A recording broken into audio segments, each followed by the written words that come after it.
Hi everyone, I'm Ming, and I'm going to talk about the Phillips curve today, and I want to look for the relationship between the inflation rate and the unemployment rate. So let's go. First, let's see the graph right here. So we need to look for the equation, which is real inflation rate minus the expected inflation rate, which is last year, and its relationship with the unemployment rate. Okay, so let's find the CPI first, because here is the CPI that we can find. It's expected one. As you can see, the growth mean the forecast of the level of the service variable. So we gonna use it, and because as we can see the CPI, we should like there's a lot of CPI data such as those, and which one we should pick, and we can see the here for the BP to 6 months. This is the questionnaire to the months that is 6 months beyond the survey date, who they are 2 quarters beyond the survey date, which means this data we get, which is happened at the 6 months ago. So we should use this one, and we should pick the June. Why? Because the June is at the middle of the year. So we use the 6 month, it's the middle of the year minus 6 months, which is almost like the last year, the end of last year, or the beginning of this year. So we should pick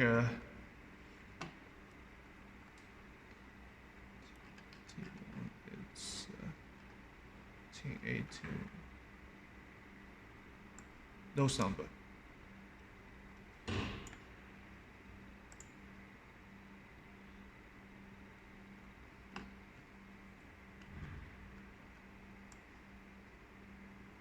To 2009. Sure, we should pick this number. Yep. And second, we are looking for the expected. We are looking for the unemployment rate, such as data. Unemployment rate.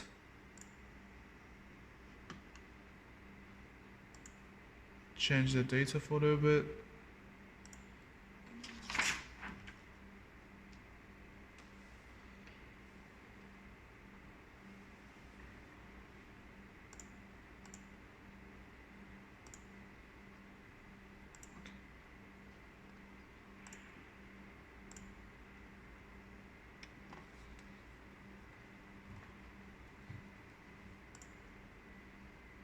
Because here is like each inflation rate in 12 months, so we have to get the average one.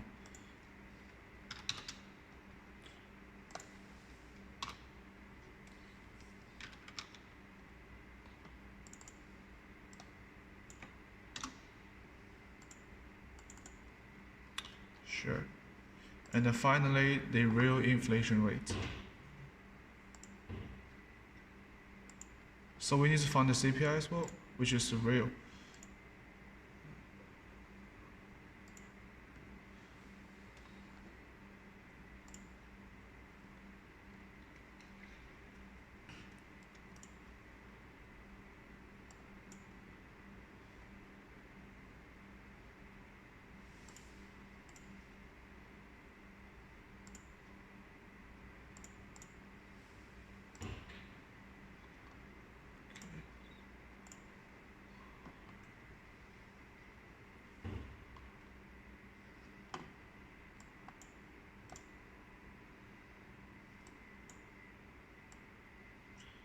Because we can see it here is also the in 12 months, so we have to get the average.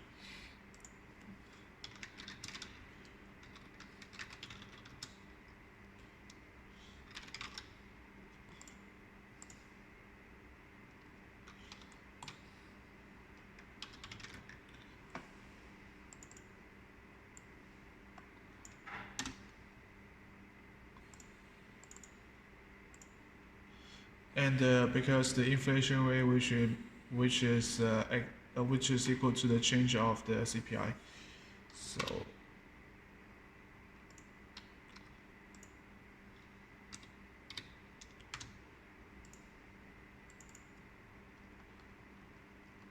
and which has to be in percentage, so we change it to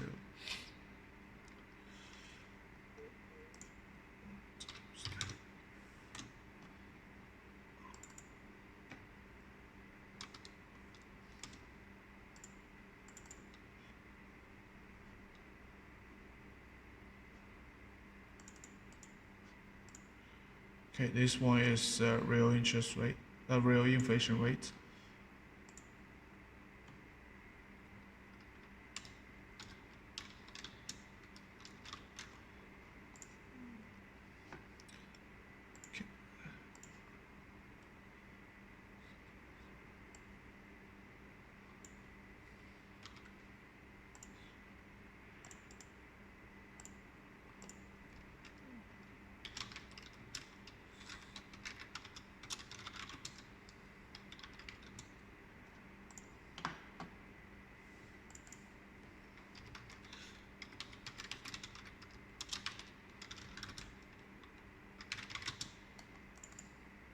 And we have to get the expected inflation rate to here.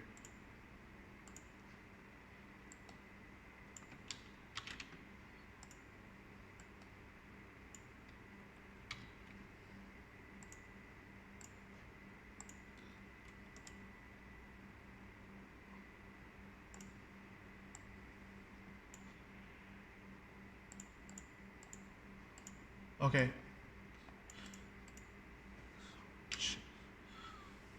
So here is the number.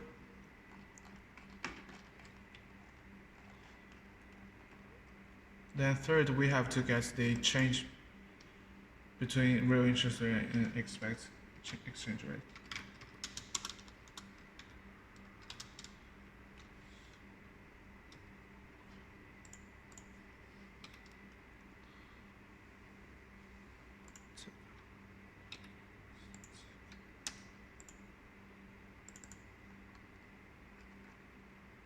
Okay, then we got this one. Then we take the unemployment rate here.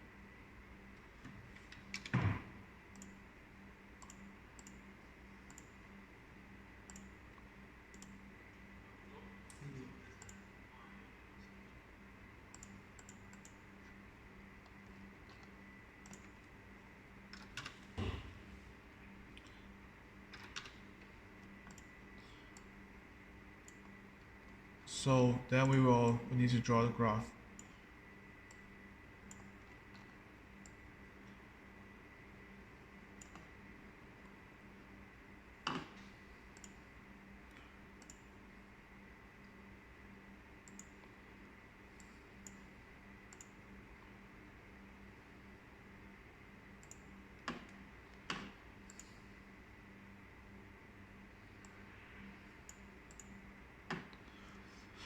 Okay, so we got this graph, and we can see the R square is 0.1619.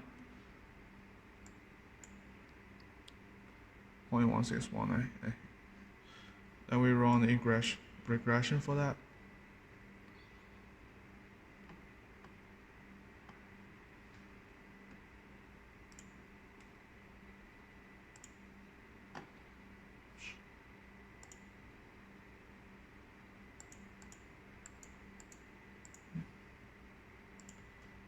Date.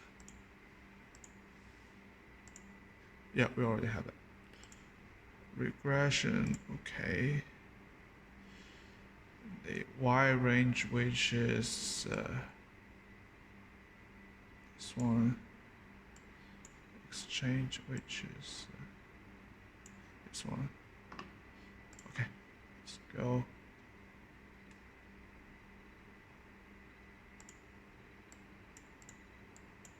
Okay, finally we got a regression. It's over here. And then we can see here the R square is 1.1619, and in the book it shows us it's 0.1, which is very close, and it's intersect and